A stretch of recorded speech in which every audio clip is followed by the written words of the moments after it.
Às vezes a gente está estudando um texto bíblico e alguma palavra sobressai. Ela pula.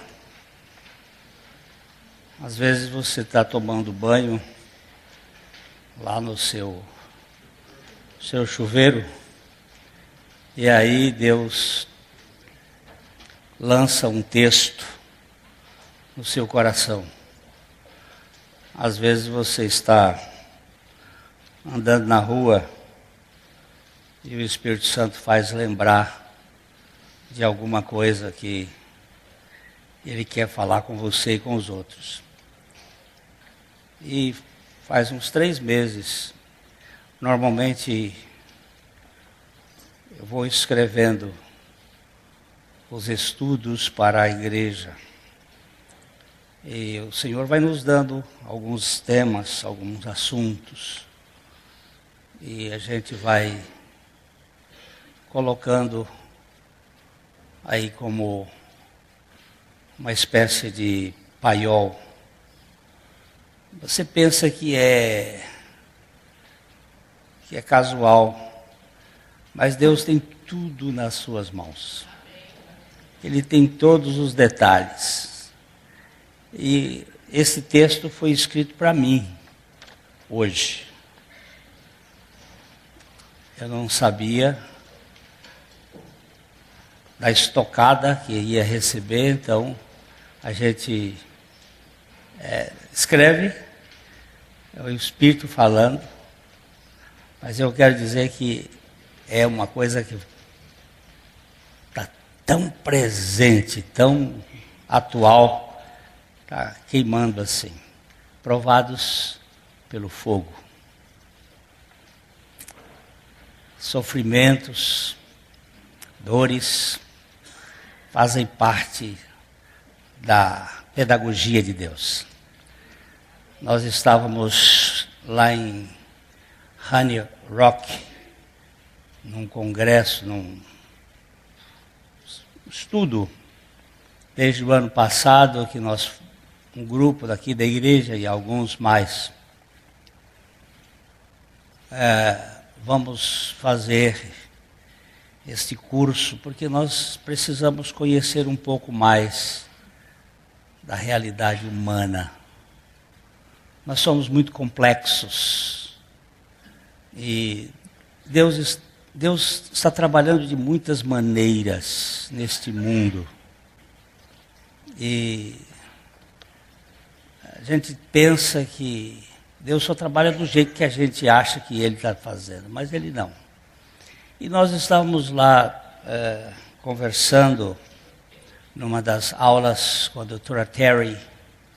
Ela estava apresentando sobre o sofrimento, a necessidade do sofrimento. Às vezes os guardas florestais, eles põem fogo na mata para queimar algumas ervas daninhas, para retirar algumas pragas, insetos danosos.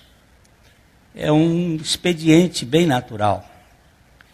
E depois a floresta brota mais forte.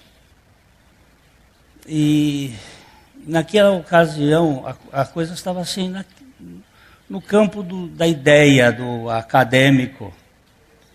E Deus me inquietou para contar a minha dor, a dor da minha alma, a dor dos abusos. E nós compartilhamos ali e foi assim muito terapêutico. A Yara, a doutora Yara está aqui, ela estava lá. Ela viu o movimento, porque naquela sala de 35 pessoas, mais ou menos, estavam alguns abusados e a gente não percebe, porque a gente camufla. Mas ali houve um tratamento de Deus muito precioso. Eu já recebi e-mail a respeito deste tratamento. Porque o sofrimento faz parte da pedagogia de Deus. Ontem um irmão estava dizendo lá no casamento à noite que ele... Porque eu fui alcançado só agora, depois de tantas cacas que eu cometi na vida. Eu digo, nenhuma dessas cacas ficou sem ser contabilizada pela graça de Deus e vai servir muito, muito nesse processo daqui para frente. Esse seu sofrimento e essas suas bobagens são preciosas, porque Deus trabalha nesse lixo. Então, provados pelo fogo, eu queria que nós lêssemos juntos o que 1 Pedro 4:12 nos diz. Amados, não se surpreendam com o fogo que surge entre vós, para vos provar, como se algo estranho estivesse acontecendo. Ó Pai, dá-nos a graça de ver além da letra. Dá-nos a graça de poder ver a pessoa do Teu Filho. Em nome de Jesus. Amém. A vida cristã não é um convescote, isto é, um piquenique em final de semana. Não se trata de uma colônia de férias, nem de uma viagem de turismo. Apesar da paz interior imensurável, fruto da justificação pela graça, a fé cristã aponta para uma jornada em meio a uma grande turbulência externa. Há tribulação e provas em todas as estradas. Para onde você for, você vai ser atribulado e provado. Não há possibilidade de vivermos no Éden agora. Nós já saímos de lá. O jardim dos prazeres ficou para trás. E tem um anjo com a espada inflamada guardando o jardim dos prazeres, o Éden. Não dá para a gente retornar. Mas nós somos sobreviventes de traumas. Todos nós aqui. Temos dores. E vamos enfrentar dores. E ficar lamentando esse negócio só mantém acesas as brasas. E aquilo fica adoecendo. A vocação de Cristo nos convoca para uma vivência de contradições. Temos paz, sim, mas vivemos em guerra o tempo todo. Somos amados pelo nosso Pai, embora os inimigos de Cristo não nos deixem sossegar com seu ódio velado ou em chamas. Vamos ter essas duas realidades. Eu quero me nutrir muito mais pelo amor de Deus do que pelas flechadas do adversário. E também não me valer da situação de que sou vítima. De que eu sou um coitado. Não. Isso é um privilégio de ser discípulo de Jesus Cristo. Os discípulos louvavam pelo privilégio de serem participantes dos sofrimentos. Isso não tem nada a ver com masoquismo. Isso tem a ver com uma vida de comunhão com Deus. Nenhum cristão autêntico encontra-se isento das labaredas da perseguição. Aliás, uma das evidências da legitimidade da fé cristã é a fogueira, ora em brasas ardentes, ora inflamada pelo fogaréu desvairado das vaidades. E nesse caso, o calor das emoções vaidosas é mais cruel do que a quentura do fogo, além do que dura muito mais tempo e faz as suas vítimas padecerem lentamente chamuscados pelo pavio curto. Eu tenho pavio curto.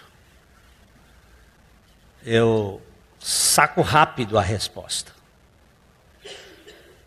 Quero trocar tiro. E aí Deus diz assim, espera. Eu sou a tua justiça.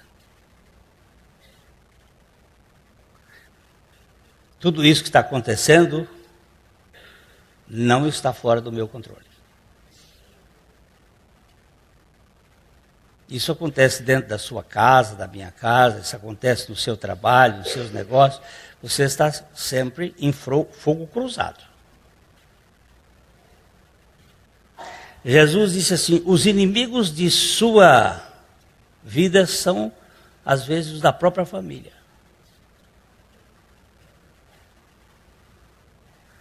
Essa semana eu passei as tardes todas atendendo dores. Todos os dias. Dores de alma dolorida.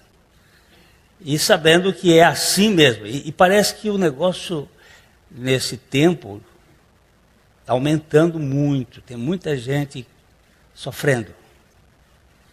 Então a gente quer dar também uma coisa mais ampla daqui. A temperatura das fogueiras abrasadoras na história da igreja foi uma época truculenta em que os filhos de Deus foram incendiados enquanto alumiavam como lamparinas nos pátios de execução.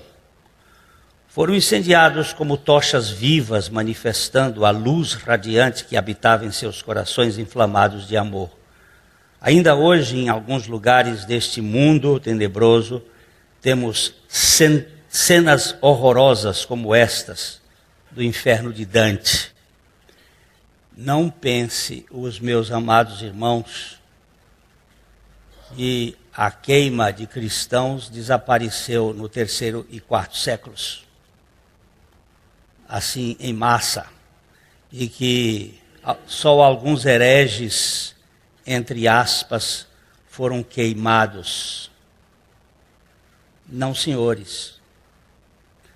Existe uma pesquisa sendo levantada por institutos sérios que mostra que do ano 2000 até o ano 2012, mais cristãos foram queimados do que no período do 1º século.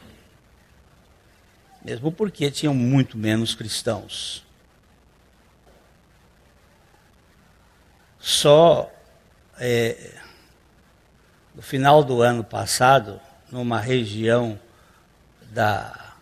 de Moçambique, uma congregação inteira foi queimada pelos adversários do Evangelho de Jesus Cristo. E todos os dias a gente recebe muitos e-mails de pedidos de oração na Índia, China, na África, aqui na América. Aqui nós estamos tendo no Peru, em alguns países, esta mentalidade anticristo está se instaurando muito forte. Está havendo muitas perseguições da igreja. O problema maior é que nós não temos acesso a esses dados. A imprensa chamada oficial, ela está controlada, ela é controlada. O que sai muito, às vezes, são informações pela internet, mas a internet não merece credibilidade de um ponto de vista entre aspas também. Porque eles dizem que a internet recebe tudo. De fato, a internet tem um filtro muito aberto, mas ela é muito democrática. E tem muita coisa acontecendo. E basta ver as fotos. As fotos normalmente não mentem. Eu sei que existem fotos montadas, mas de um modo geral as fotos elas dizem os fatos. Sei que esta tortura é atroz. Contudo, há no meio da congregação do povo de Deus uma turma desapiedada que costuma atear o fogo das paixões para azucrinar as entranhas da vida comunitária. Foi nesse sentido que Pedro se referiu ao fogacho. Amados, que é o texto que diz assim: amados, não se surpreendam com o fogo que surge entre vós, para vos provar, como se algo estranho lhes estivesse acontecendo. É no meio do povo de Deus. Vocês se lembram que Jesus contou a parábola do joio e do trigo? Não lembram? E quando ele estava explicando aquela parábola, na proposta de que vamos arrancar o joio e deixar só o trigo, Jesus disse: deixa esse assunto comigo e com os anjos, não mexa nesse assunto, porque vocês não sabem discernir, você não sabe descobrir as semelhanças e as diferenças. Deixa isso comigo. Além do que, existe milagre no reino de Deus. Ele é capaz de transformar joio em trigo. Ninguém pode dizer que isso não é verdade. Porque a história da igreja está cheia de fatos assim. O próprio Pedro é um atestado de transformação disto. Eu não estou falando nem Paulo, estou falando de Pedro, que estava lá no meio, mas não tinha autenticidade.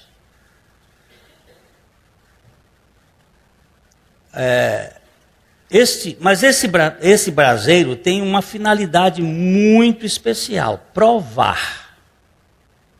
Olha, ele diz assim: para vos provar. Para uma pessoa ser aprovada na fé, é preciso ser provada pelo fogo. A própria palavra de Deus foi também purificada pelo fogo. Vamos ler o Salmo 12:6. As palavras do Senhor são palavras puras, prata refinada em cadinho de barro, depurada 7 vezes. É muito interessante isto. O irmão Paulo de Gueus, que é um ourives, morava aqui em Londrina, hoje está morando em Curitiba, ele fazia purificação de prata, de ouro. E algumas vezes nós estivemos lá, vendo ele fazer aquele trabalho. Ele disse: uma vez só já purifica a prata. Mas a prata já está tirada da borra. Mas a de Deus é purificada 7 vezes. Teve uma época aí, um e-mail que correu, muito interessante, que dizia que a prata está purificada quando o ourives, o purificador, o acrisolador, quando olhar para ela, vir a sua imagem refletida nela. Aí ela está purificada. E a palavra de Deus é exatamente isso. Purificada 7 vezes. Ela está limpa, foi purificada em cadinho de barro. Sabe o que é cadinho? É o elemento de purificação. Mas de barro, parece que é através da humanidade. Aqueles homens que Deus usou, homens como Isaías. Eu agora estou estudando um pouco Isaías, um profeta que tem um livro muito semelhante à Bíblia. A Bíblia tem 66 livros e o livro de Isaías tem 66 capítulos. 39 estão no Velho Testamento e 27 estão no Novo Testamento.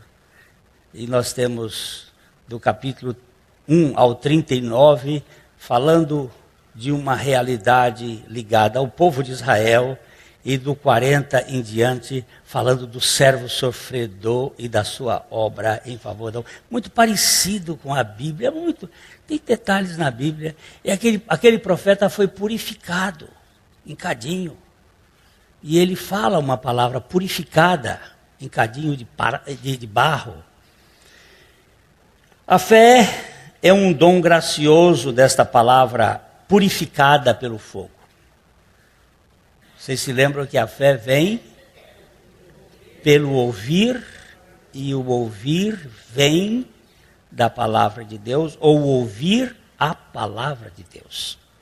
Quando recebemos pela graça a palavra de Deus, a fé vem junto. Veja bem, quando recebemos, cuidado muito com este verbo, receber. Não adquirir, não conquistar, receber. Receber é uma coisa que é dada. Lembre-se daquele texto: pela graça sois salvos por meio da fé. E isto que não vem de vós? A fé. É o quê? É uma dádiva divina. É Deus nos dando. A fé é um dom gracioso desta palavra purificada pelo fogo. Quando recebemos pela graça a palavra de Deus, a fé vem junto. O verbo que se encarnou acaba encarnando através dos ouvidos dos ouvidos que o ouvem, a vida que nasceu da tumba.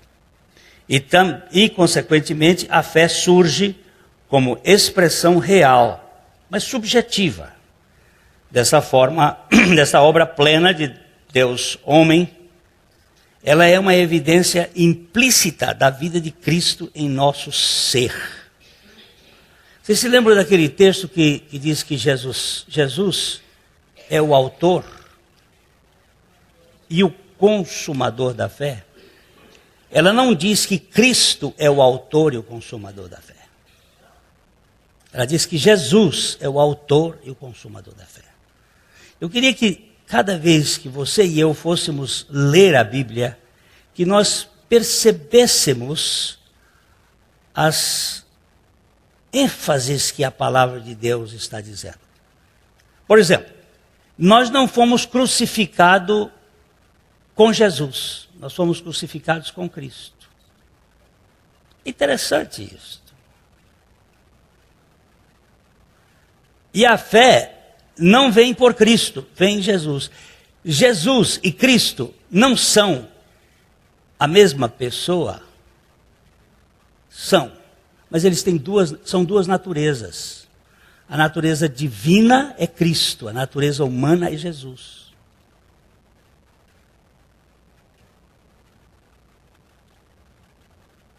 Jesus foi um homem que viveu aqui na terra 100% pela fé. Ele disse assim: eu nada posso fazer de mim mesmo. Tudo quanto ouço do meu Pai, assim faço. O que é isto? Ouço. É viver pela palavra, e viver pela palavra é viver pela fé.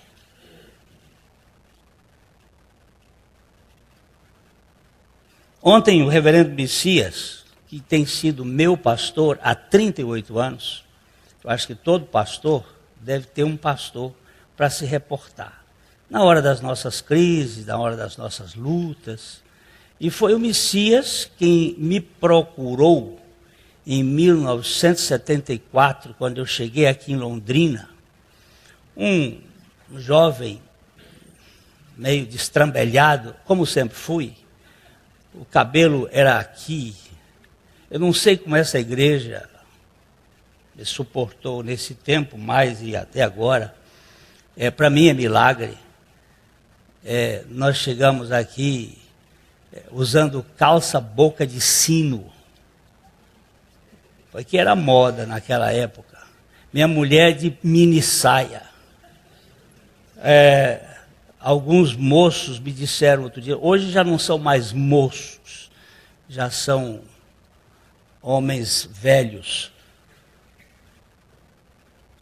Me disseram outro dia, nós íamos lá na igreja para ver as pernas da sua mulher. Você vê uma coisa dessa, né?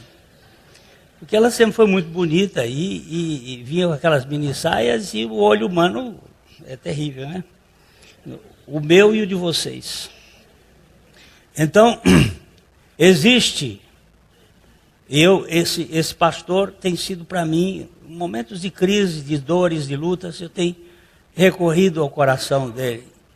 E ele tem me ajudado muito, muito. Uma pessoa que fala aqui dentro para mim. Entendeu? E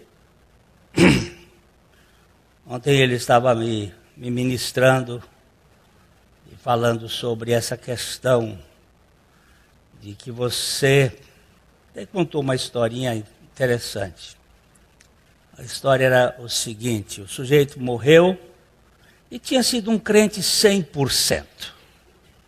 Esses crentes 100% são fantásticos. E chegou lá no céu, já foi entrando e o anjo disse, espera, esbarra aí um tiquinho. Não é assim não. Espera aí um pouquinho. Você, para entrar aqui, você tem que ter feito 100 pontos. 100 pontos? Se você fez 100 pontos, você entra.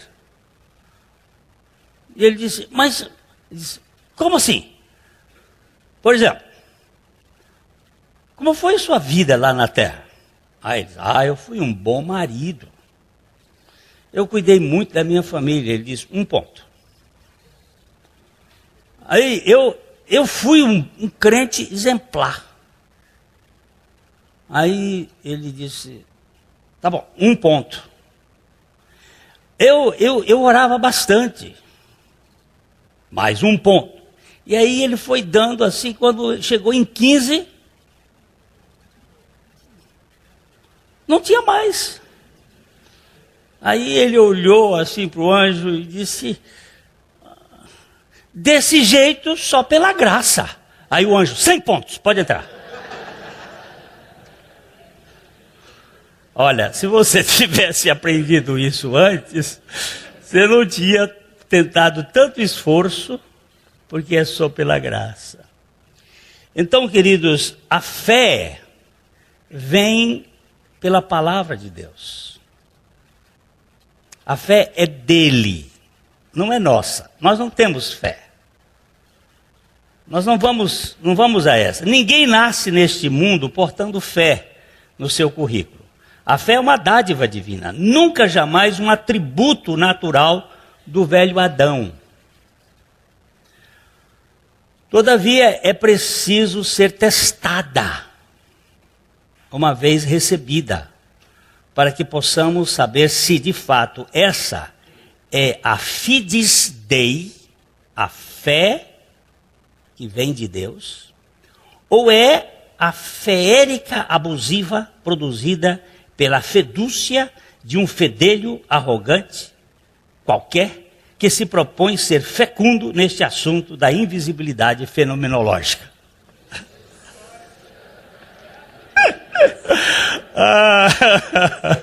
É só para provocar isso aqui. Isso aqui é provocação de gente boba. Mas é o seguinte, é a fé que vem de Deus ou é a fé demais? Diz que fé demais cheira mal, não é aquele filme? Esse mundo de gente que tem muita fé é um perigo. Porque Jesus disse que se sua fé fosse do tamanho do grão de mostarda, pegaria esta montanha e dizia, vai para o meio do mar, e ela ia. E alguns querem que a fé seja do tamanho de um caroço de abacate. E ela não move nem um grão de mostarda. Então nós precisamos ter um cuidado com esse assunto. Isso quer dizer que o terreno da fé sai dos limites tridimensionais do campo material e vai para o nível do invisível. A fé é uma visão que nunca pode ser vista pelo cego que anda na escuridão da meia-noite contemplando a aurora que ainda não surgiu. O cego andando à meia-noite no escuro e numa noite de nuvens. Ele está andando, mas ele está contemplando a aurora que ainda não surgiu. Como é que pode ser isto? Isto é a visão da fé.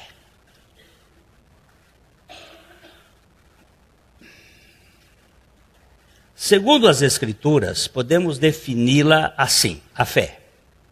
Ora, a fé é a certeza de coisas que se esperam, a convicção de fatos que se não veem. Hebreus 11:1. Ela é uma esperança. Logo, é imperceptível do ponto de vista sensório, pois esperança constatada não pode ser esperada. É uma visão cega ou uma certeza invisível. Contudo, precisa ser provada. E o fogo ardente é um laboratório de comprovação. Tem um casal aqui na igreja e eles estão doidos para ter filhos.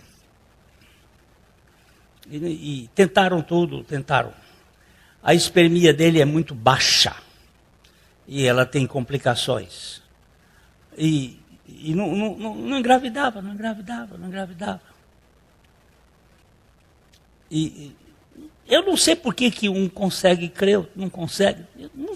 Não me pergunta isso. Mas na estupidez daquela fé de ingênua de criança, eles colocaram aquilo. Foram conosco para os Estados Unidos e contaram o problema lá e não sabiam que já estavam grávidos. Porque a gravidez não é só da mulher, não. Ela pode ser o recipiente, mas o culpado é o homem. Então, eles estavam grávidos. Estão agora. E aí ele chegou para mim e disse assim, pastor, todo emocionado, pastor, você vê como é que Deus faz? Eu disse, pois é. Deus costuma surpreender a gente com essas coisas pequenininhas. Ele é um Deus de detalhes. Eu é que não sou capaz de crer nesse Deus que cuida de cabelo, de fio de cabelo. A confiança requer testes de autenticidade. A pessoa dizer que crê em Cristo é uma declaração muito importante, todavia deve ser confirmada. Nem todo aquele que diz ser Cristo, seu Salvador, é de fato verdadeiro crente. Se não passar primeiro pelo controle de qualidade, fica difícil afirmar que se trata de um filho de Abba. Tem certos produtos que não passam no controle de qualidade. Examina, não passa. Então tem aquele pessoal que fica ali tirando, esse aqui não passou, esse aqui não passou, esse aqui não passou. E Deus sabe. Ele está testando a nossa fé. E está permitindo determinados acontecimentos virem às nossas vidas para nos aperfeiçoar segundo a sua graça. O escritor de Provérbios faz uma analogia muito interessante em Provérbios 17:3. O crisol prova a prata e o forno, o ouro, mas aos corações prova o Senhor. Olha só, quem vai provar o seu coração é o Senhor. Tá, o que está acontecendo na sua vida? É o diabo que mandou? Pode ser um mensageiro de Satanás para te esbofetear, mas quem mandou foi o Senhor. Se você é dele, foi o Senhor que mandou. Quando estava havendo aquele problema lá em Israel, que estava havendo a divisão das 12 tribos, que ficaram 2 de um lado e 10 do outro, o profeta foi mandado para falar com o rei Roboão. Ele diz: olha, saiba que isto vem do Senhor. Essa divisão vem do Senhor. Foi o Senhor que mandou isto. A gente às vezes pensa, não, mas por que está acontecendo? O Senhor está mandando, Ele está provando a minha e a sua fé. Ele nos deu a fé, mas Ele quer provar. Não para Ele, mas para nós. Ele não precisa de prova, mas nós precisamos. Nós precisamos ser testados. Eu não penso que Deus mandou aquele castigo, aquela provação para Jó, para Deus saber que Jó era dele. Ele mandou aquela provação para purificar Jó de uma coisa chamada justiça própria. O problema de Jó era este. E Deus tinha um propósito na vida de Jó. Foi Satanás que foi lá? Foi. Mas quem mandou? Foi Deus. Vai lá. Vai lá. A têmpera do caráter cristão é forjado nas altas temperaturas. As fogueiras das aflições são atiçadas pelo acrisolador divino a fim de promover a purificação de suas joias eternas. Quando estamos sendo depurados e reagimos com gemidos e lamúrias, é prova incontestável de que ainda não passamos no teste de qualidade. Ele vai fazer a coisa acontecer de novo. Ele estava fazendo o vaso lá, o vaso se estragou, ele desmanchou, fez de novo, e assim ele vai trabalhar nesse processo. O culto dos aprovados começa na fornalha superaquecida. Os 3 amigos de Daniel passaram no vestibular da adoração em meio às labaredas à 7ª potência. Foi nesse ambiente hostil que eles se perceberam confiantes naquele que sempre saneia o nosso coração cheio de direitos e repletos de exigências pessoais. Eu saltei um parágrafo? Sim, para nos provar em sua comunhão permanente, o Pai providencia os meios necessários para que os acendedores de lareira aqueçam o ambiente ao máximo, com as chamas ardentes das aflições, até que nós possamos confiar somente nele como a última razão de nosso conforto e descanso espiritual. O Pai vai providenciar essas tormentas, essas coisas na vida da gente para sermos. Então os amigos de Daniel não foram ali porque Nabucodonosor determinou. Quem estava por trás de tudo aquilo era Deus. Era Deus. Creio que o fogo da provação tem como objetivo a nossa confiança na suficiência de Cristo. Não é o sofrimento em si que entra em jogo. Todo teste espiritual tem em vista o quanto nós confiamos naquele que não é visto na arena à primeira vista. A questão é que A questão que está aqui sendo avaliada é o poder da autoconfiança ou a confiança no poder do alto. Em quem você está confiando? Em você ou nele? Se a nossa confiança é em nós, nós vamos ficar murmurando, vamos ficar vitimizados, vamos ficar feridos, vamos ficar magoados, vamos criar problemas.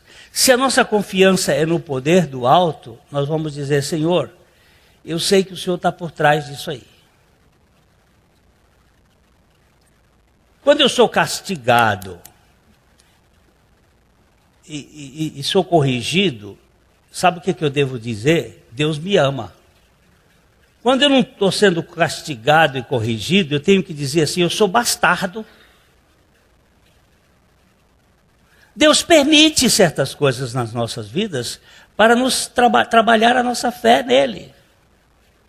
Vocês acreditam assim ou não? Ou isso aqui é um absurdo?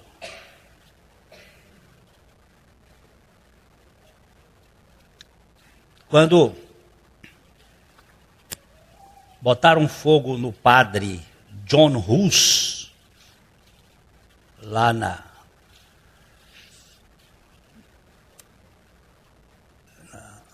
Tchecoslováquia ou Hungria? Não sei. Botaram fogo nele lá. Mas foi na Alemanha que ele foi queimado. Porque ele pregava a graça de Deus. Ele disse assim, foi em 1415, vocês hoje estão queimando um ganso, que Rus, na língua dele, significa ganso. Daqui 100 anos, vai surgir um cisne que vocês não vão conseguir calá-lo. E o bispo que estava mandando queimar o Rus, disse assim: só se for em cima do meu cadáver.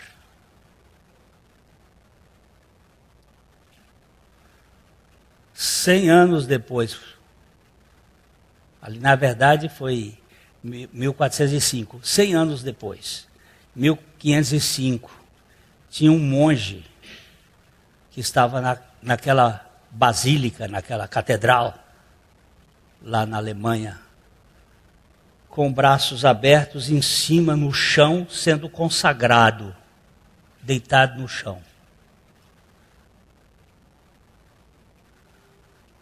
E esse monge depois, em 1517, botou as 95 teses que deu origem ao chamado movimento da Reforma Protestante. 100 anos depois ele estava deitado. Os historiadores resolvem pesquisar e chegam lá, é o túmulo do arcebispo que mandou queimar. Ele estava deitado em cima, de braço aberto, como um cisne. Deus tem uns caprichos, não tem? Ele tem uns caprichos, uns jeitos engraçados de contar a história. Só se for em cima do meu cadáver, então vai ser em cima do seu cadáver mesmo. Vai ser em cima do seu cadáver. E não deu para calar mais. E não vai dar para calar mais. Tem coisas que é interessante. Confiar em Deus quando tudo está correndo às mil maravilhas parece fácil. Parece muito fácil. Mas confiar quando só temos fumaça no pedaço fica muito difícil. É complicado crer em Deus quando estamos fazendo rescaldos no meio do burralho e sujos de carvão. A teologia da prosperidade, por exemplo, tira o valor da providência divina do centro da fornalha. Que revelação extraordinária da presença de Deus tiveram os amigos de Daniel. Se você tirar o sofrimento da sua vida, meu irmão, você vai tirar a escola do Espírito Santo trabalhar na sua vida. Eu não quero sofrer. Então, saia da igreja, vá para outro lugar. Eu não gosto disso, eu também não gosto de sofrimento. E não vou provocar sofrimento. Eu quero até ficar mais quietinho. Mas ele vem. E ele vem porque Deus manda.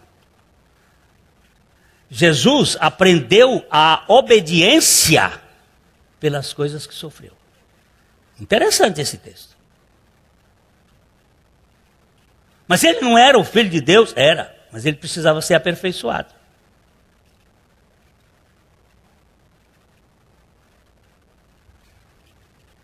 Eu queria que você e eu, quando nos sentássemos para celebrar o nosso sofrimento, não ficássemos aí com essa boca de sapo,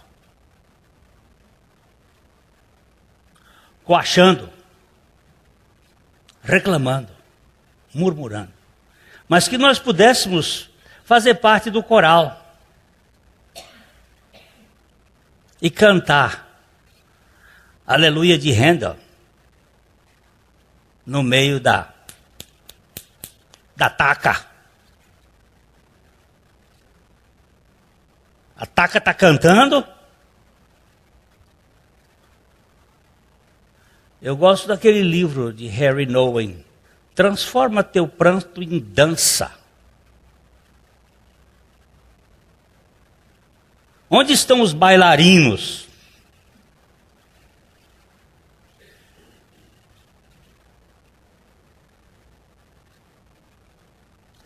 Estar alegre no Palácio Real, participando do banquete do rei, parece muito natural.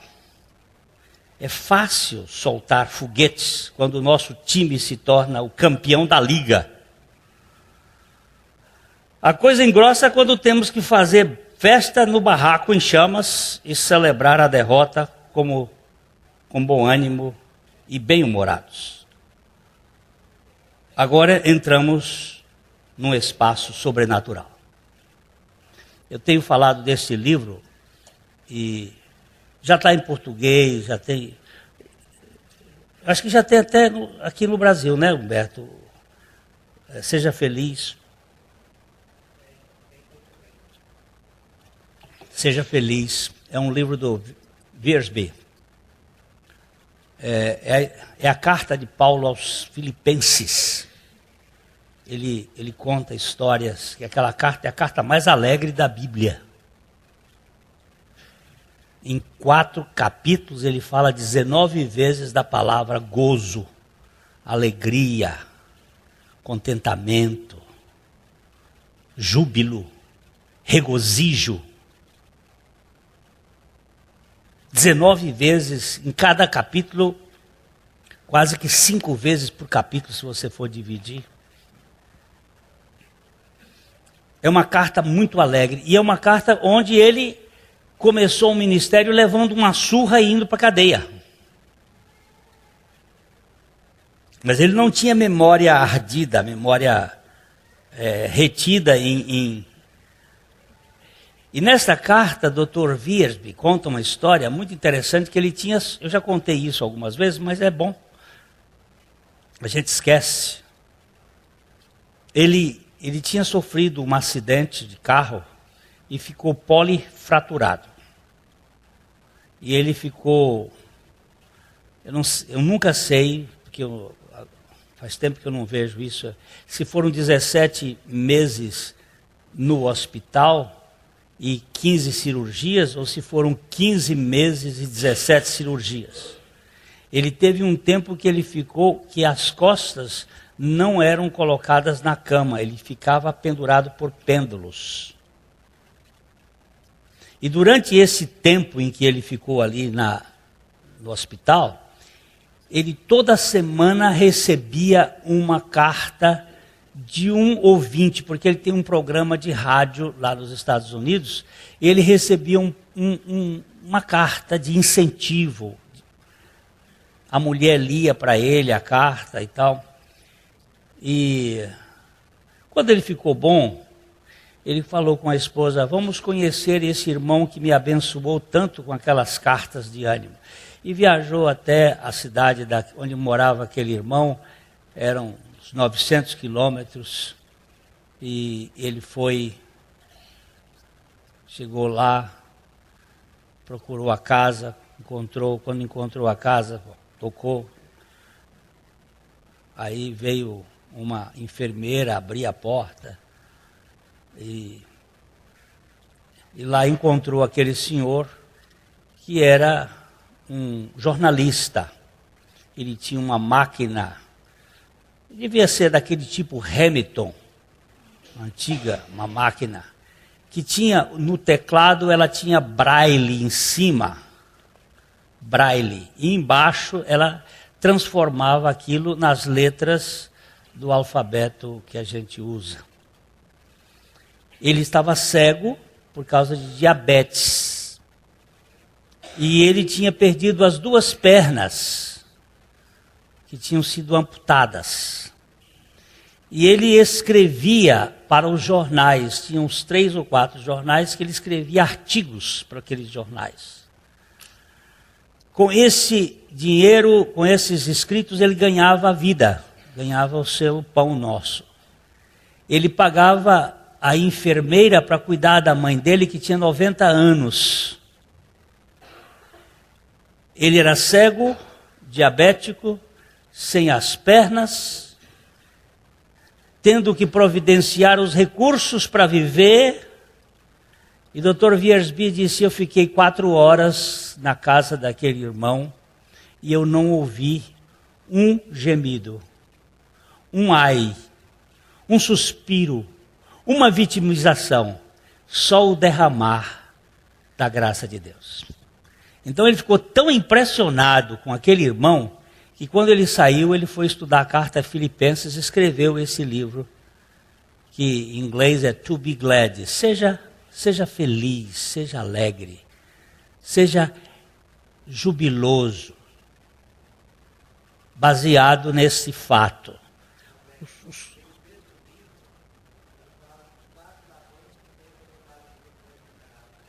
Ele está falando que nesse livro, ele fala dos 4 ladrões que vieram para roubar a alegria de um regenerado.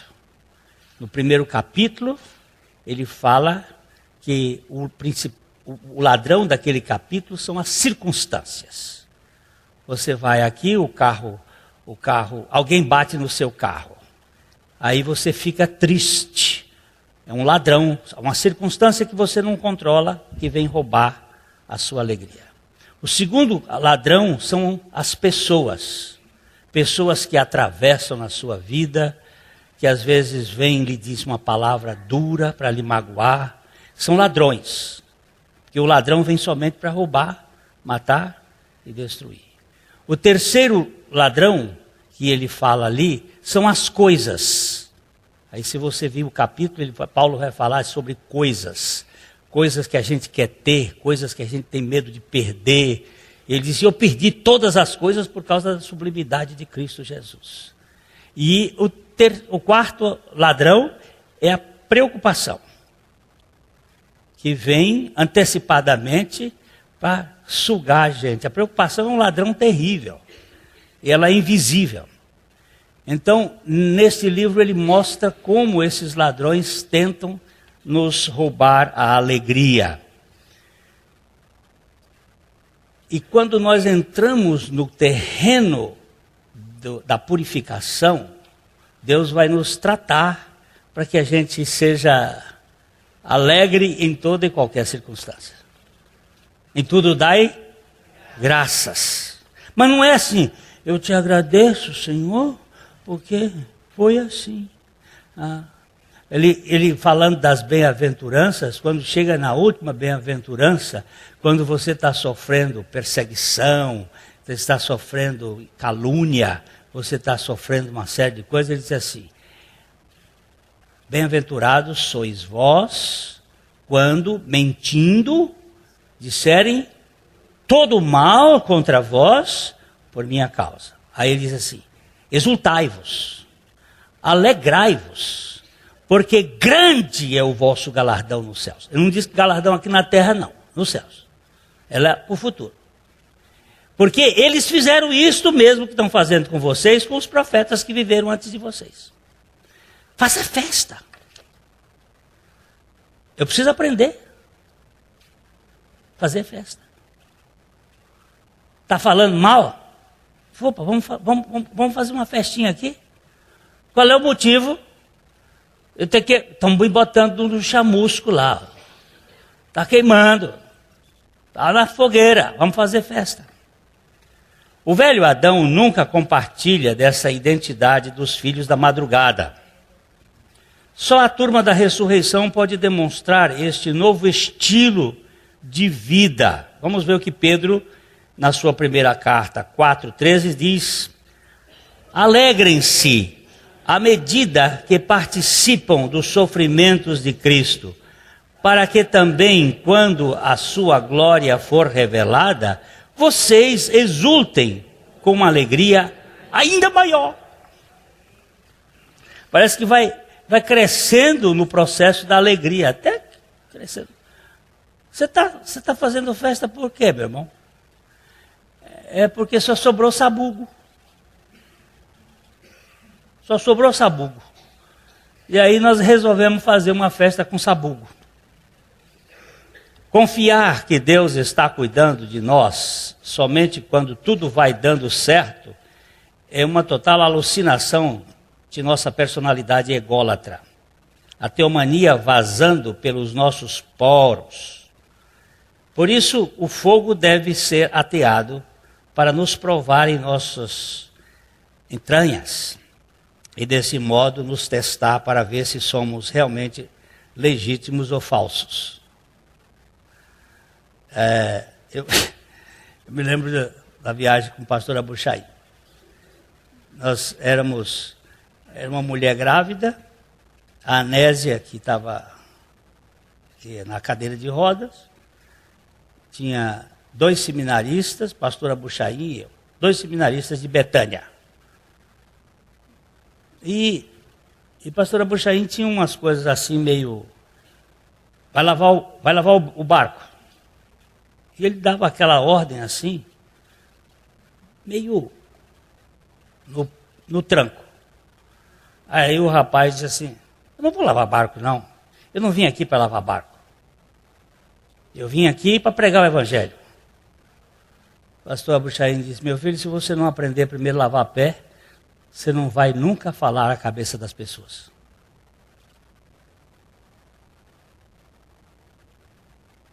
Primeiro você tem que abaixar. Na primeira parada ele desceu e ficou. Aí ficou só os outros e eu. O outro e a mulher grávida. Aí daqui a pouco ele deu outro no outro. E o outro caiu na segunda parada. Os 2 caíram fora. Porque tem muita gente que quer só ser cafunezado. E Deus está usando certas coisas para nos provar. Eu persegui a história desses 2, sabe o que deu? Um foi preso, o outro desapareceu na história. Ministério, não dá. Não dá.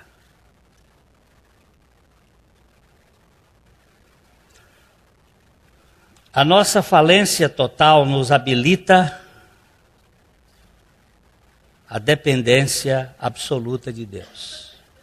No reino da graça é a fraqueza que nos põe no pódio. Quando eu sou totalmente impotente, é que sou todo-poderoso, pois nesse caso posso depender da onipotência divina. Quando chegamos ao fim de nós mesmos, das nossas possibilidades, chegamos ao vale mais profundo de nossa condição humana, onde também podemos ser preenchidos com a plenitude da suficiência de Cristo como nosso tudo. Entendeu? Chegou no fim? Pois o fim é o princípio. O fim do filho pródigo foi o princípio da sua libertação. O fim da nossa justiça, o fim de nós mesmos. A cruz tem como uma das suas tarefas nos levar ao fim de nós mesmos, nos conduzindo ao quebrantamento. Enquanto o fogo que surge em nosso meio visa provar a nossa confissão de fé com a obra da cruz. Quando confessamos a nossa crucificação com Cristo e Ele como a nossa vida, então o fogo aparece escaldante para apurar a prata. A confissão exige comprovação e as torturas autenticam a experiência da fé. A irmã disse assim para mim: pastor, eu comecei a confessar a minha morte com Cristo, o negócio esquentou, a coisa começou a piorar. Eu digo, então está no caminho certo. Esse evangelho que diz, você decreta, você fala para Deus, Deus tem que fazer. Isso aí não é evangelho, não. O apóstolo vai um pouquinho mais longe quando diz, 1 Pedro capítulo 4, verso 14, se vocês são insultados por causa do nome de Cristo, felizes são vocês, pois o Espírito da glória, o Espírito de Deus repousa sobre vocês. Quando?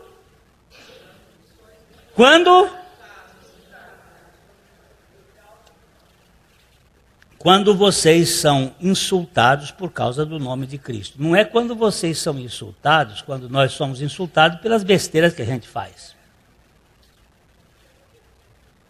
Besteira a gente faz muito. O índice da felicidade cristã é identificado pelo bom humor dos atribulados.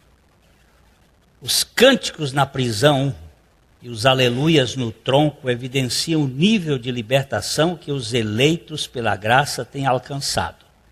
Felizes são os que dançam na pista tapetada por brasas vivas e celebram a Trindade em tempos de holocausto. James Musgrave foi meu professor no seminário, e um dia ele estava numa igreja lá na Baixada Fluminense, que estava comemorando o aniversário da igreja, e havia muitos testemunhos que as pessoas davam para mostrar. Então um chegou lá na frente e disse assim, olha, eu quero agradecer a Deus, este ano foi um ano muito abençoado, eu tinha um filho que era alcoólatra, e eu orei e Deus libertou meu filho e ele já foi batizado, hoje está aqui, todo mundo louvou, foi muito bonito. Aí outro contou que o marido era de um jeito e foi Deus trabalhou, outro contou e foi contando, e aí James Musgrave levantou e disse sim, ele ia pregar, eu quero agradecer a Deus porque eu tinha uma filha muito linda, eu fui professor dessa menina na escola dominical da igreja batista de Itacuruçá, no Rio de Janeiro. Ela é uma menina muito bonita, uma menina preciosa, ela teve um câncer no cérebro e foi para os Estados Unidos e lá operada e ela morreu, e eu quero agradecer a Deus porque Ele é soberano e Senhor, ainda que falte, Ele é digno de toda a glória e toda a honra. Quem foi falar mais?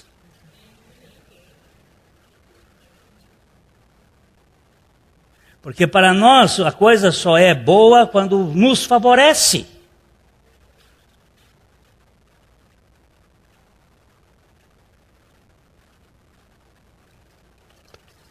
Aqui está uma palavra confirmada pelo fogo. A vida no altar é uma biografia marcada por sacrifícios de louvor. Deus só aceita esses sacrifícios quando tudo estiver tostado. Holocausto é essa palavra. O holocausto aponta sempre para a vítima toda carbonizada.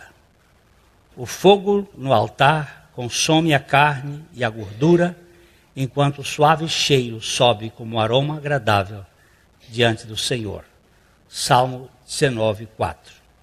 Que as palavras da minha boca e a meditação do meu coração sejam agradáveis a ti, Senhor, minha rocha e meu resgatador. Ele diz isso depois que ele faz uma afirmação. Ele diz, olha, eu tenho dentro de mim algumas coisas ocultas. Purifica-me, Senhor. Me liberta desses troços. Eu preciso ser, e que a palavra da boca e o meditar do coração. Tem umas pessoas que a gente conversa, eles têm um hálito tão precioso. Eu não estou falando de hálito. Eu agora nesse regime, ele deixa a gente com um hálito meio ruim. De modo que eu procuro falar com as pessoas assim, meio de longe. Porque muita proteína deixa a gente com um hálito meio ruim. Mas eu estou falando de hálito bom, hálito de neném. Aquele cheirinho de perfume da boca de neném, né? O hálito das palavras. Quando fala, a palavra tem doçura. Porque você sabe que tanto a gente pode matar, como a gente pode sarar com o discurso, com a palavra. Há poder de vida e de morte nas palavras, diz a Bíblia. Para aqueles que foram resgatados pelo Cordeiro de Deus e retornaram da rebelião cósmica, não há opção. Ou eles cantam no coral dos redimidos,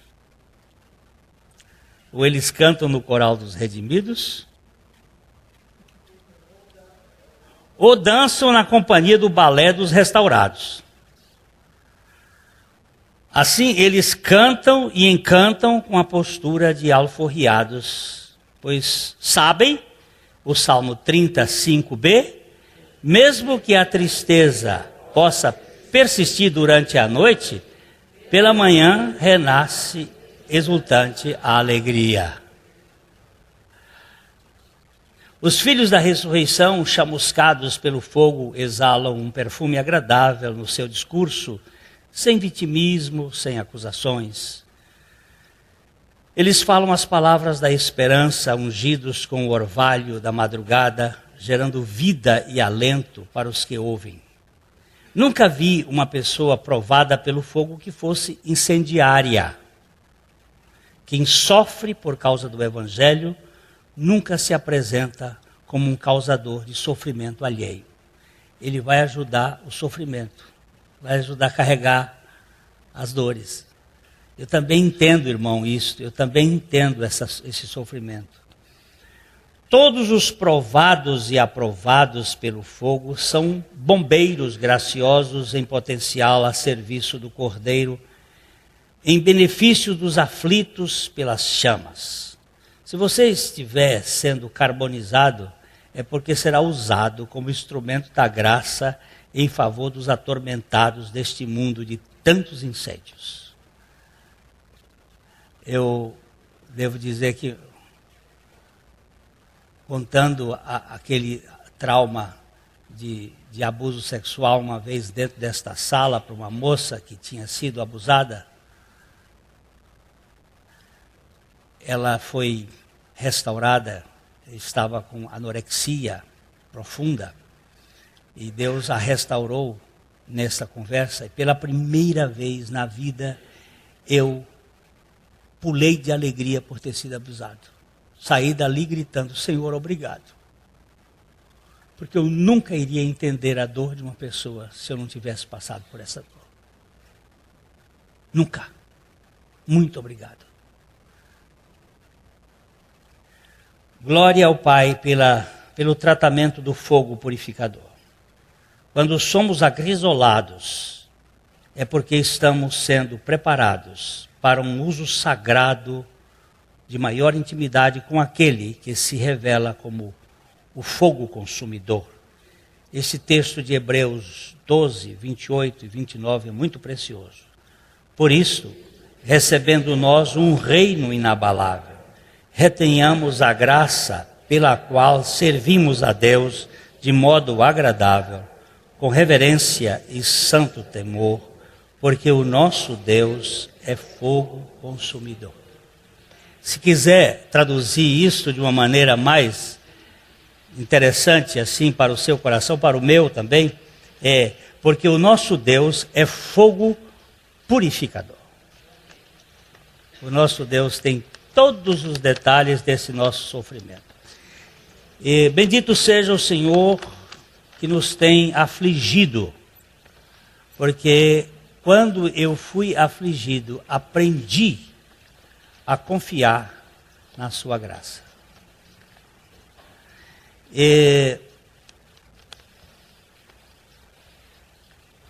Eu sei que a gente precisa repetir mais isto, sabe por quê? Porque às vezes a gente escuta e não ouve, a gente ouve e não escuta. Não sei qual é a primeira. Mas lembre-se de uma coisa. O Senhor disse, ó, no mundo vocês vão ter tribulações, aflições, lutas. Mas tem de bom ânimo. Tem de bom ânimo. Tem de bom ânimo. Faça isso um currículo de aprendizado.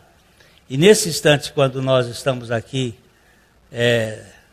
participando da ceia, a ceia é uma linguagem do sofrimento de Cristo. Vocês estão anunciando a minha morte até que eu venha.